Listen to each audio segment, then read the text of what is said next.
लगा रहा हूँ, कह रहा हूँ रिकाउंटिंग होनी चाहिए, रिकाउंटिंग होनी चाहिए। मैंने एप्लीकेशन दी, उसके बावजूद भी आरओ ने अपनी बात नहीं मानी और जबरदस्ती, मैं टेबल पे बैठा हूँ और जबरदस्ती वहां से उठ करके भाग गए। अभी सलूम्बर में इस वक्त की बड़ी खबर, कौन चाहता है कि सलूम्बर की रिकाउंटिंग होनी चाहिए। नमस्कार दोस्तों, राजस्थान विधानसभा उपचुनाव 2024 में सलूम्बर में बीजेपी की शांता मीणा के बाद 1285 वोटों से जीत हुई है, जिसमें एक बात निकल कर आई है। सलूम्बर में रिकाउंटिंग की मांग के बाद रिटर्निंग अधिकारी ने क्यों नहीं रिकाउंटिंग करवाई, ऐसा मैंने नए सांसद राजकुमार रोत और बीएपी के विधायक प्रताप जितेश कटारा का आरोप है।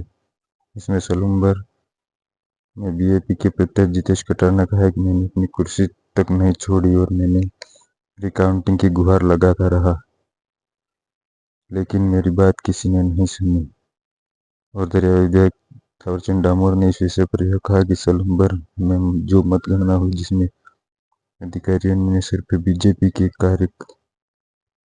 पट्टे नहीं डाले, इतना ही बल्कि बीजेपी के कार्यकर्ता बनकर काम किया।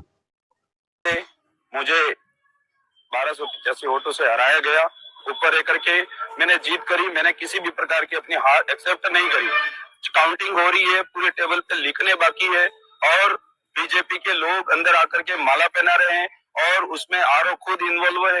मैं एक तरफ गुहार लगा रहा हूँ, कह रहा हूँ रिकाउंटिंग होनी चाहिए, रिकाउंटिंग होनी चाहिए। मैंने एप्लीकेशन दी, उसके बावजूद भी आरओ ने अपनी बात नहीं मानी और जबरदस्ती, मैं टेबल पे बैठा हूँ और जबरदस्ती वहां से उठ करके भाग गए। अभी ये आरओ की मनमानी है।